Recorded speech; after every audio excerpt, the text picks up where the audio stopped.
how do we recognize the signs of behavior and traits of narcissistic people? And the important thing is, how do we protect ourselves from them?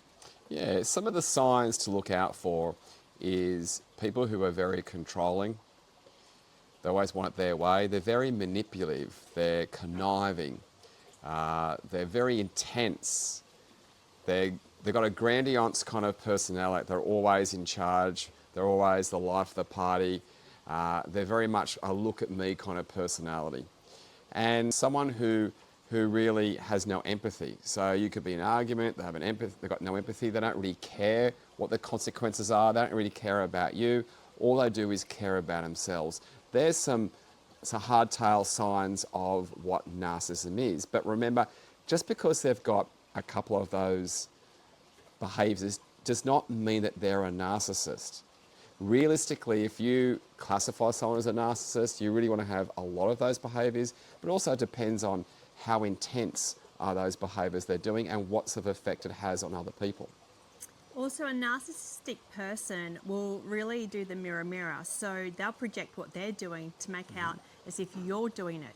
For example, they may say things like, sorry you feel that way, or if you didn't do that, then this wouldn't happen, or if you did X, Y, Z, then this wouldn't happen.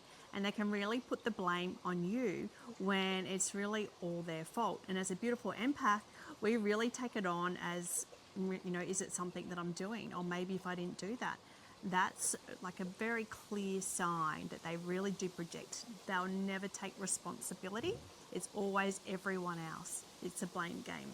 Yeah, they just can't be wrong. They're so sensitive to being wrong, to being at fault, to being not good enough or not worthy, because a lot of them come from trauma. So they can't handle having any criticism at all in their behaviour. And a lot of them don't even realise they're doing this behaviour. Some know what they're doing. It just depends on how deep this behavioural pattern is. But yeah, a narcissist will actually really show their true colours in a relationship quite soon into the relationship. Sometimes it could be 6 months, 3 months. Actually, I've heard things like a year or 2 years. So that's why it's really important not just to look for the red signs, but to make sure you just don't attract them whatsoever.